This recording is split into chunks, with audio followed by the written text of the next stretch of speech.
সবজির বাজারে এখনো স্বস্তি ফেরেনি। শীতকালীন সবজির সরবরাহ যথেষ্ট থাকলেও শিম, ফুলকপি সহ বেশিরভাগ সবজির দাম বাড়তি।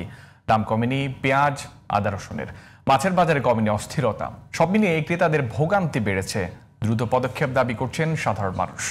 বাজার ঘুরে হালচাল জানাচ্ছেন জান্নাতুল ফেরদৌসী। সপ্তাহের ব্যবধানে দেশের বেশিরভাগ সবজির দাম কেজিতে 10 থেকে 20 টাকা পর্যন্ত বেড়েছে।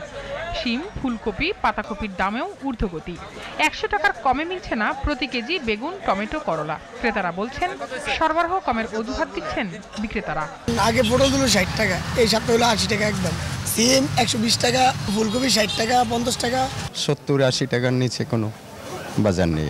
ইনকামের সাথে কিভাবে মেলে? ইনকাম আছে লিমিটেড, আপনি যে রকমের দাম আছে একটু বেশি। পেঁয়াজ আগের বাড়তি দামে বিক্রি হচ্ছে। আদা, রসুনের দামও ঊর্ধ্বগতি। নতুন আলু আসছে আমরা ইন্ডিয়ান আলু 200 টাকা 180 টাকা কেজি, আর আমুদ 1 কেজি আলু 8-10 টাকা বাড়ছে। পেঁয়াজ এখন 120 টাকা, ডালের দাম 160 টাকা বিক্রি করতেছি, মুসুর ডাল। কিন্তু আমাদের ওইখানেই আপত্তি, সেটা হচ্ছে যে মধ্যস্থভোগী কেউ হঠাৎ করে এটা দাম বৃদ্ধি করে মধ্যস্থ কেউ এটা সুবিধা নিয়ে নিচ্ছে কিনা, এটা দেখার দায়িত্ব সরকারের। মাছের দামও চড়া। শুক্রবারের অজুহাতে কেজিতে 50 থেকে 100 টাকা পর্যন্ত বাড়তি দাম হাঁকছেন বিক্রেতারা। বুড়ো মাছের দাম দামি কম এখন, এই বেচি 800 বেচি, 700 বেচি, 600 বেচি, মাছ বুঝে আর কি। রুই 450 বেচতেছে, কাতলা 400-450 এইভাবে বিক্রি করতেছে আর কি। মাছের দাম তো আগে থেকে বাড়তি, যেটা ছিল মাছ 300 থেকে 350 টাকা পাওয়া যাচ্ছে, এখন ওটা 450-500 টাকা। ডিমের দাম তুলনামূলক কমেছে। গত সপ্তাহের তুলনায় ব্রয়লার মুরগির কেজিও বিক্রি হচ্ছে কিছুটা কমে।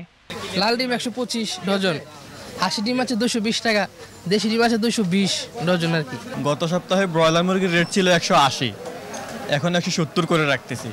লেয়ার মুরগির রেট ছিল 320, এখন 300 করে চলছে। এখন সবজি সহ বেশিরভাগ পণ্যে দামের ঊর্ধ্বগতি নিয়ন্ত্রণে সরকারকে দ্রুত পদক্ষেপ নেওয়ার দাবি জানিয়েছেন সাধারণ মানুষ। জান্নাতুল ফেরদৌসী, জিটিভি নিউজ, ঢাকা।